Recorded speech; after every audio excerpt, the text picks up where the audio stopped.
Is this what the end of an empire looks like? Uh, the events of this week have escalated so quickly and have, um, and things look so much worse than even I think a pretty pessimistic in terms of the outlook for the health of the American regime. Things look worse now than I previously thought, than I was anticipating. I thought that the pullout from Afghanistan, I always thought it would be ugly, but not ugly like this. I didn't think that it would so thoroughly discredit the present administration. I thought that pulling out of Afghanistan, I thought it was a lucky thing that Joe Biden got to have that on his record. I was looking at it as, oh, wow, this is going to be a great thing for his popularity. He's going to be able to say to everyone, I'm the president who got out of Afghanistan, even though it was Trump that negotiated the deal and got all that or whatever. Now, as I've talked about ad nauseum, Biden botched the deal, but he's getting out anyway.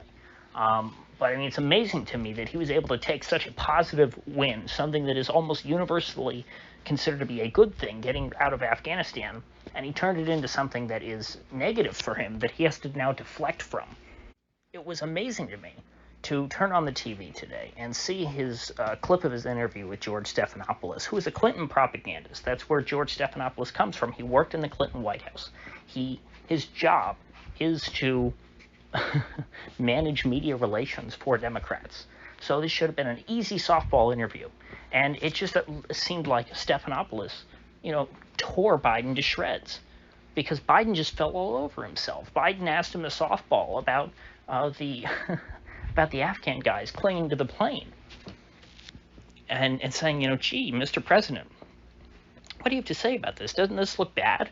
And Biden got upset at him, and he said, "Oh man, that was 5 days ago, man. What are you still talking about that for?" As if that's something that, like a major historical event like that, what will become, what already has become an iconic image of the end of the Afghan war, is something that we just forget after 5 days, and it hadn't even been 5 days; it had been like 3 days, and now we're hearing that Mark Milley might be resigning. He might fall on the sword, which, hey, good riddance, but it feels like not just this administration, because, of course, this administration, as I've said from the beginning, it's not about Joe Biden. It's an amalgamation of the DC blob. This is all of the establishment coming together and governing as a committee, essentially. And so to me, the actions of the Biden administration are a proxy for just Washington in general. These are not isolated incidents. These are indicative of where the American elite are right now.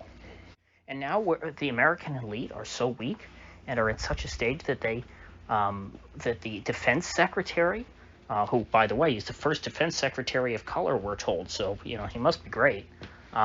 He says that he doesn't have the resources to go rescue people who are left in Afghanistan, all these civilians who are left behind because for some reason they evacuated the military first before getting out all of the civilians. And then, again, now we have, and it gets worse, what Lloyd Austin was saying. There's so many bad things going on today. Lloyd Austin was saying, hey, these folks have got until August 31st to get to the airport, and then we're getting out of there. We're not going to stick around forever. Saying, giving a deadline to the Americans who are trapped in the country, who are going to have to ultimately fight their way through the Taliban in order to get to the to Hamid Karzai International Airport. And ultimately, they had to walk that back because it's so unreasonable on its face to give these ordinary civilian Americans a deadline. Now, a lot of them, I guess, might be spooks. There's that. There's certainly going to be some element of them that are spooks, but still, when you've got now they're saying up to 15,000 people. The number keeps going up. Notice that first they said 5,000, and 5 to 10,000, then 11,000. Now they're saying 15,000. There's potentially more folks there than we know, and I doubt that every single one of them is a spook. Some of them are got to be school teachers, contractors, maybe, like builders, people building schools and things, whatever, because remember what. That was a huge part of the Afghan boondoggle, was American contractors going into Afghanistan to build all of this infrastructure. So, moving on to John Kirby. Um, I, I, I think, gosh, what was it he said? I can't remember what the time frame was. It might have been yesterday, or maybe it was yeah, it might have been yesterday. He was saying, oh, we got 2,000 people out of the country. Oh, and almost 300 of them were Americans, meaning that wasn't 2,000 out of that 15,000. No, this is 2,000 people, vast majority of them, a bunch of Afghans. Who knows, what sort of vetting process they're going through. We already know they're not getting tested for the Wu flu, but frankly, I don't care that much about the virus testing. That's the least of our concerns. I'm much more worried about their, the ideological virus that they may be carrying. Yeah, John Kirby, who I was not happy to see him come back. He was one of those people I just did not like from the Obama administration at all. Terrible propagandist, John Kirby. And he's like, oh, yeah, we got 2,000 people out yesterday, and almost 300 of them were Americans. So, yeah, there's those Americans who are out there, those thousands of Americans, they're not, if they couldn't, if only less than 300 of them were able to make it to the airport yesterday, the folks are not going to be making it there on their own. We don't know what's going to happen to these people. And as I said yesterday, I mean, this could be the greatest disaster for the United States since 9/11, depending on what happens to these people. Because the Taliban, they're not super nice guys, and as far as they're concerned, I've said this over and over and over again. Their deal to play nice ended in May, and so now that deal's over, all these Americans in the country and all of these other U.S. collaborators, they're fair game. And do you think that the Taliban is afraid of the U.S. going back in? I mean, the Taliban just dealt with the U.S. for 20 years. So you think they're going to hold back and say, you know what, maybe we should play nice with these Americans because we don't want to get invaded by the United States? What do they care? They've already done that. They say, okay, go ahead, America. You want to invade us for another 20 years? Be our guest. And if all this going on in Afghanistan, if this was it, if this was the only problem, if we were a strong and united country at home, and we just had these issues with a terrible foreign policy, a corrupt, foreign policy establishment in Washington, if that was our only problem, that'd be one thing. But the thing is, you've got that combined with terrible cultural and political rot at home. You've got incredible levels of division in this country that has not been seen in many decades. We have every issue of public importance being politicized and polarized. Everything falls down, somehow ends up being a matter of left versus right politics, even when it doesn't make any sense. I witnessed this in real time with the birth of the virus. I remember, very early on, positions kept shifting back and forth between left and right. I remember early on in January and February, I was one of those crazy right-wingers who was an anti-Chinese racist because I wanted to go out and buy masks because I was scared of catching the Wu flu. And then by March and April, that very quickly shifted to become the leftists who were the ones who were afraid of the Wu flu and going out and wearing their mask because Fauci told them to, and then they got their Fauci ouchie.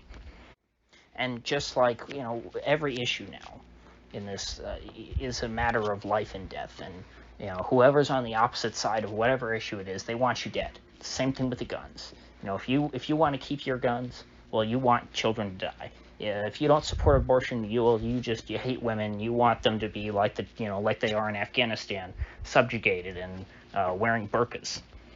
If you voted for Trump, you of course want fascism. If you voted for Joe Biden of all people, you're a crazy communist. And I have to say that the combination of the domestic issues with the foreign policy catastrophes, or catastrophe, I guess, in this case. I mean, I think all of American foreign policy is one big catastrophe, or a series of, huge catastrophes. Every death of an innocent person is a catastrophe. But leaving that aside, I mean, the comparisons with late Soviet Russia are unavoidable at this point. Not just because it was the same country, Afghanistan. Yes, the United States was dumb enough to invade the same country that they used to to destroy the Soviet Union and then stay twice as long as the Soviets did. I mean, that the irony will never fade as far as that's concerned. But putting that aside, the Soviets, the Afghan defeat for the Soviet Union was, in my opinion, just something that exacerbated the existing internal contradictions of Soviet communism. And the same thing is true here. We already have a ton of issues. The American political system I've pointed out many times in the past the exact reasons why I think it is so dysfunctional, and it's breaking down and becomes less functional as every year goes by. It's very similar to what happened late in the Cold War, and the only way to resolve these contradictions and to restore a greater level of functionality to the political system as well as the economic system, again, it's a whole nother can of worms that I have gotten into in depth in the past. The only way to restore some function is through a Great Reset. Of course, not the kind of Great Reset that the World Economic Forum wants to impose. That would create even more dysfunction in society, and I think would accelerate the collapse of all of these Western governments, particularly the United States. I don't think that the United States could survive a Great Reset by any means.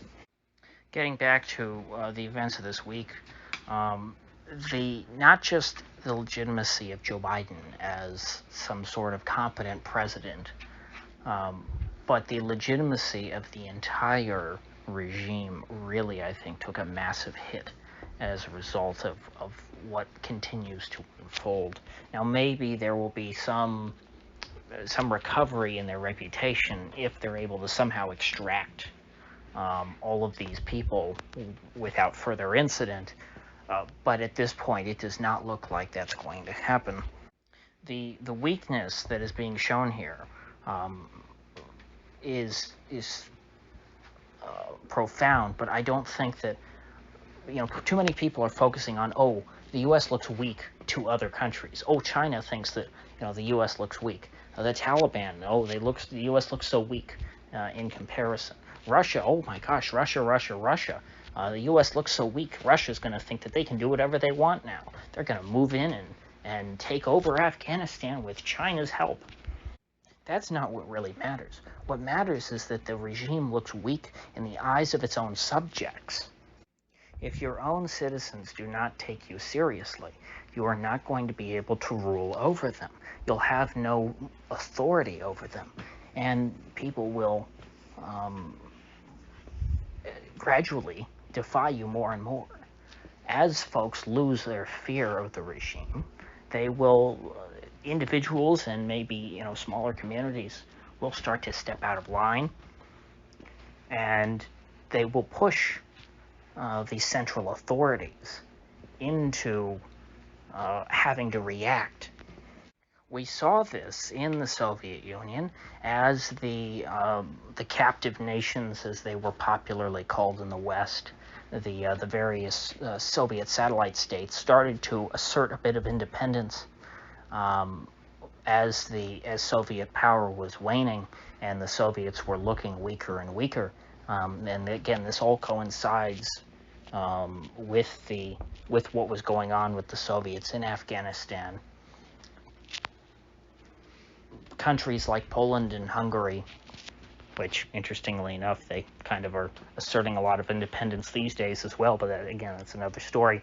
At this time, they were really stepping out of the mainstream of greater Soviet society, and then that eventually would spread even to the Soviet republics themselves, actual member states of the Soviet Union, not just satellite states, where we were seeing demonstrations, mass movements in the Baltic republics, for example.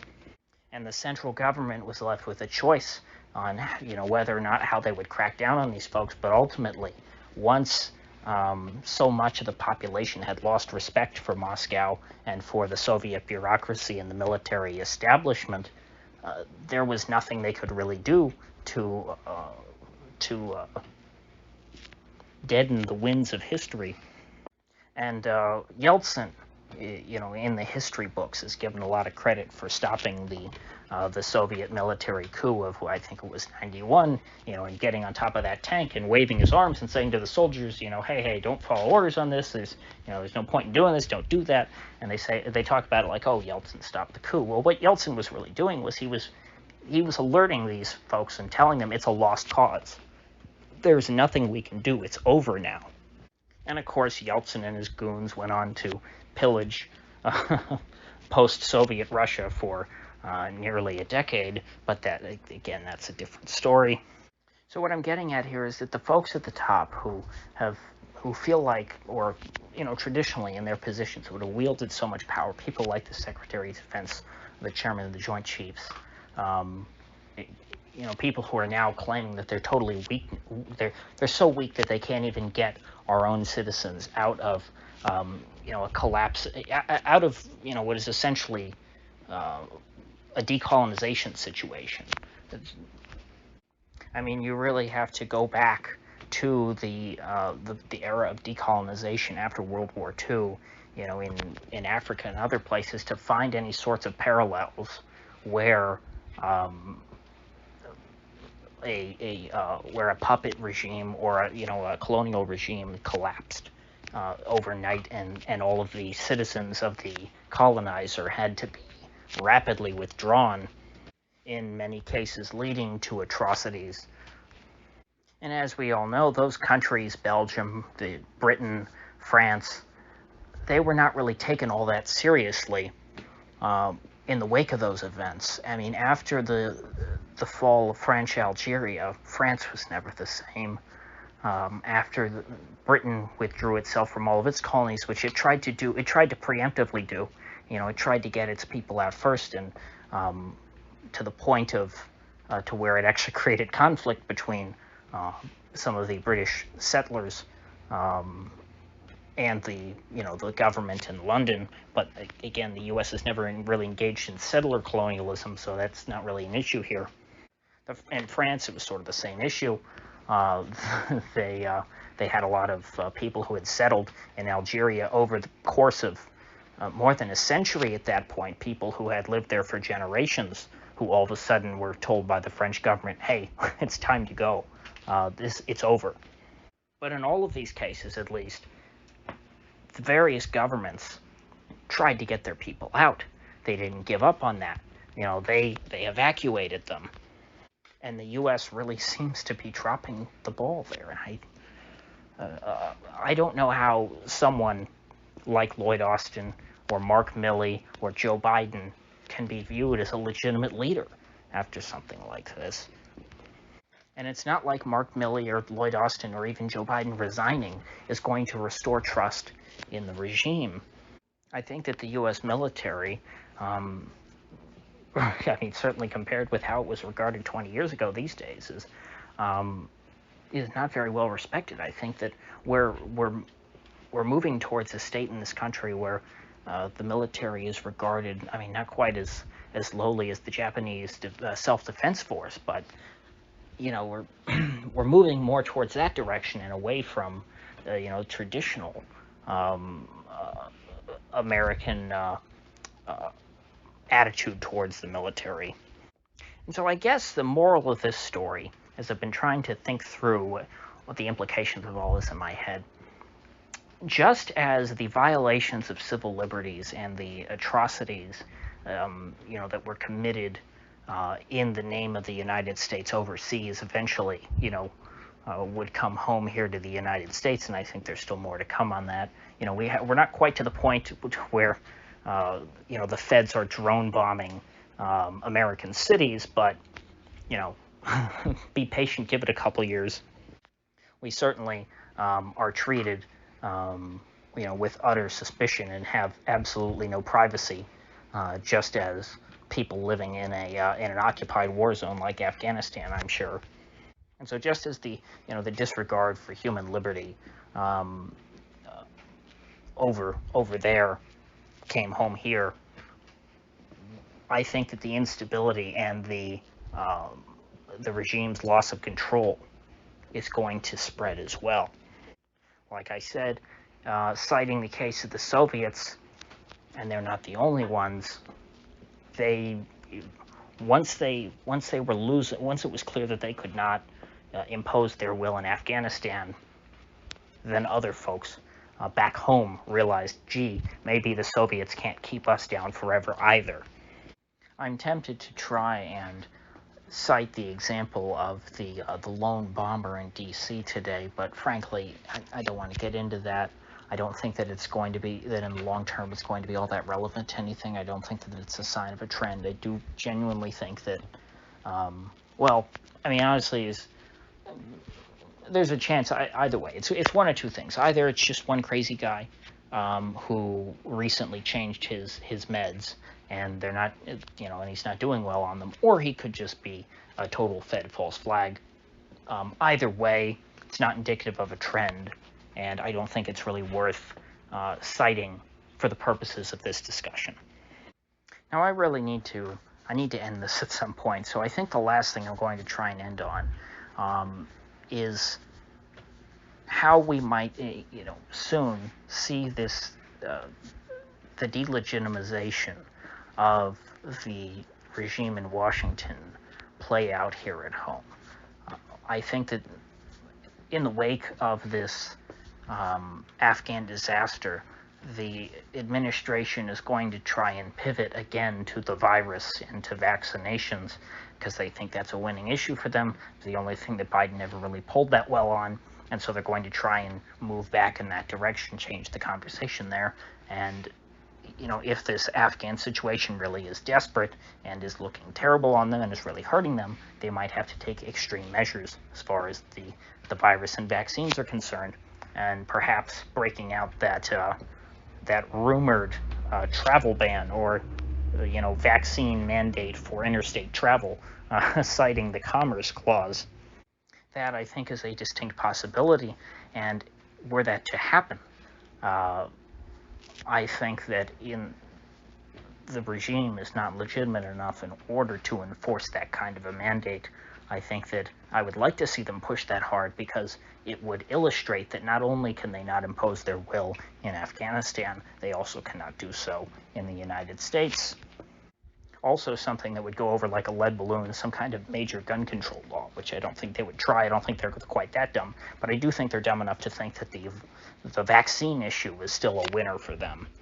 And ultimately, what may happen if they try some kind of interstate vaccine mandate, you will see various states which are led by governors who oppose mandatory vaccination trying to work around that. And you will see probably private flights also work around that. I think that such a draconian measure would result in open defiance. And if people do openly defy such a mandate, it would only further erode the credibility of the regime in Washington, because governments are only really viewed as legitimate if, based on their track record, based on their ability to enforce their will. And if you start to see multiple examples in which the government is unable to impose its will, people lose fear of the government and will cease to follow their orders. And that certainly will be a major issue as long as Joe Biden's president. But even if he were to resign, the alternative at this point is Kamala Harris, who is, I think, definitely, I won't even say perhaps, definitely less legitimate of a leader than Joe Biden. I think that if the regime really wants to recover from this, what the smart thing to do, if I were one of the wizards of smart in Washington, I would force Kamala out, give her whatever she needs, promise her the nomination in 2024 even, as ridiculous as that is, maybe stab her in the back later. but get her out and put someone else in as the vice president, so then Biden can resign, and they take over, someone who's more of a unifying figure. And by unifying, I mean, a mushy, middle-of-the-road neoliberal who is not Joe Biden or Kamala Harris. I don't know who that could be. I don't know who would be viewed as legitimate, because obviously they wouldn't be elected. But, the way things are going, it's getting bad, and we're only a few months in. If you notice, when they got Nixon out, they got rid of Agnew first, because they knew that they didn't want Agnew as president. He didn't fit the role, so they had to get him out of there and put in Gerald Ford. But back to the potential of Mark Milley resigning. Even if Milley resigns, even though he personally, after his white rage diatribe, he is so personally delegitimized, I think that it would not do much to save the legitimacy of the institutions. The institutions, the military, almost everything to do with the federal government. The military was really the last bastion of legitimacy for the federal government, and if they lose that, I think there's not really any respect for the feds left other than partisanship.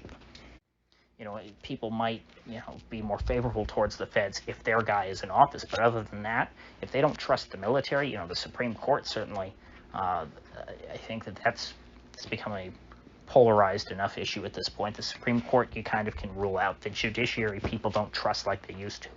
If the military's added to that list,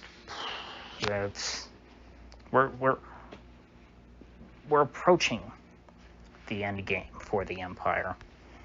I feel it now in a different way than I felt it when Trump was in office, because then, you were feeling it because Trump was sort of like a virus inside the system that was, making the the regime's immune system go haywire, and that was causing them to really expose themselves in just, what their ridiculous reactions to Trump. But now with Biden in there as a surrogate for the regime at large, their mediocrity and incompetence is on full display.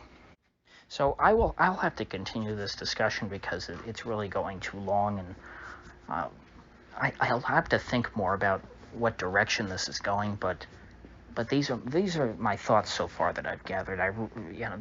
This week is a pivot point for the United States. This will be seen as a major turning point in history, just as the Soviet withdrawal from Afghanistan was, and not necessarily for the same reasons. I don't think that they're totally analogous, but I think that the comparison is more fair now than I once thought it was, because I earnestly believed that this was the kind of thing that you could not screw up, that the war in Afghanistan had been so bad for so long that just getting out, even if the Taliban took over overnight as soon as you left, you would still not come out looking good, because it's like, hey, I got them out.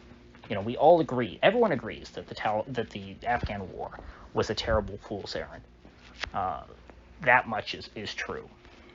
But even still, our regime, we are run by such incompetent people with such thoroughly corrupted institutions that even that they screwed up. And when ordinary people see that, I think it's hard for them to respect the elites in Washington and to really believe that there's anything worth salvaging here. So with that said, I will see you folks back here tomorrow, and I will continue to develop this line of thought.